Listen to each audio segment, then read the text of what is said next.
بلاگرها پیدرزاشمون دیگه یکان کاراتون نیست که غیر از براده یک کس ماشینیک براده یک کس پول طلبیدن میگیرن ویدیو میسازن با ویدیوهاشون با پول میگرفتن نه سوکا اینمی اسماعیل خالی قفتاجداران دیگر سوکا پوکا اینجا با چند تا دیگه سوکا دیگه گوش کن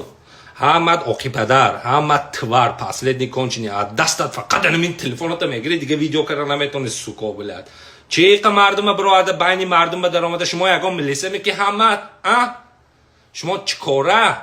بلاگر برآمده کانتنت تا بین شهروندا با ندر را بل نخ همه بین شهروندا با درآمد خودت گرینی میگیری از دستت من همین نمیبیاد یکان تا این منم هیچ کار نمیبیاد تازه من اینجوری یک ویدیو کردم پیشمو بوشی که گیرم من خیلی کرده پرتون سوکا بلاگرای ده تو برای چه چند شریف یک کس پاس میزنن و پدر و مادرش چی میشد و اولادش چی میشد فکر نمیکنن یا سوکا من میخه کرگی بود که وقتش با